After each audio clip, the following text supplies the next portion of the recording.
Hi, third grade. Today's question is, what problem-solving skills do you need when creating art? In life, mistakes happen, and they're going to happen in art. Here are some options for you if you ever make a mistake on any of our projects. Could you erase the mistake? Could you flip over the paper and try again? Color or paint over it? Could you cut it off? Probably not on this project. Glue paper on it, or turn it into something else. Now, who could raise their hand and tell us what the artist name that we're studying? Georgia O'Keeffe. Here she is using warm colors to create flowers.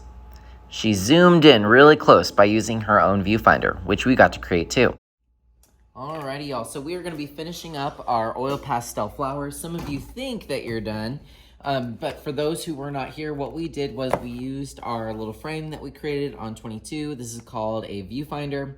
And then we took that image and we blew it up here. So it's zoomed in. And so that's the cool effect. Today, you're going to be in charge of making sure that the gray is 100% colored. I don't want to see any more gray.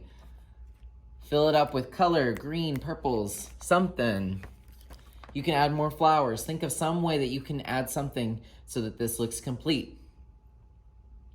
When you guys are ready, you're going to go around the green arrows and get a box of oil pastels. I decided that I wanted to do analogous. I'm doing the warm colors, colors that are right next to each other on the color wheel. So I'm going to use red, orange, turning into yellow, and I did the tiger lily flower. Remember, if you can't think of something to do, maybe it's outlining your lines. Maybe it's a little bit hard to see your flower. I would go over your lines with the black.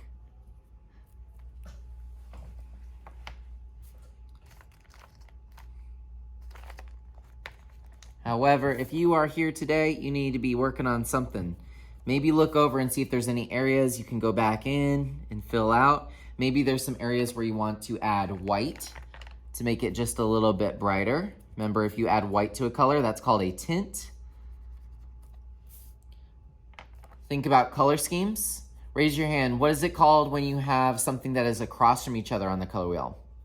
That is called complementary. And remember, logos use that to get your attention. All right, I'm gonna do a time lapse real quick and 100% complete my picture, and I'll be right back. Slow down on this project. I've noticed that students who actually slow down actually finish fastest. Because if you think about it, if you're rushing and scribbling, you end up making more work for yourself because you have to go back and fix all those areas that you rushed through. Think about how you can fill it up. It doesn't have to be realistic. I'm putting purple in my background. Why? Because I can, because I'm the artist. So think about ways you can really fill up your paper. And remember, if you finished last time, I still want you to change at least one thing. All right, I 100% covered the paper. Doesn't that look amazing? I love it. And you're also gonna notice I put complementaries by each other. I put purple next to yellow so that it would pop. It's all about popping in this project.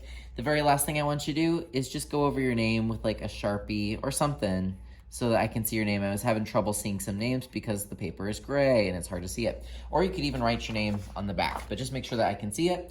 Now, you're going to put it on your Google portfolio. On slide 3, you'll find the shortcuts.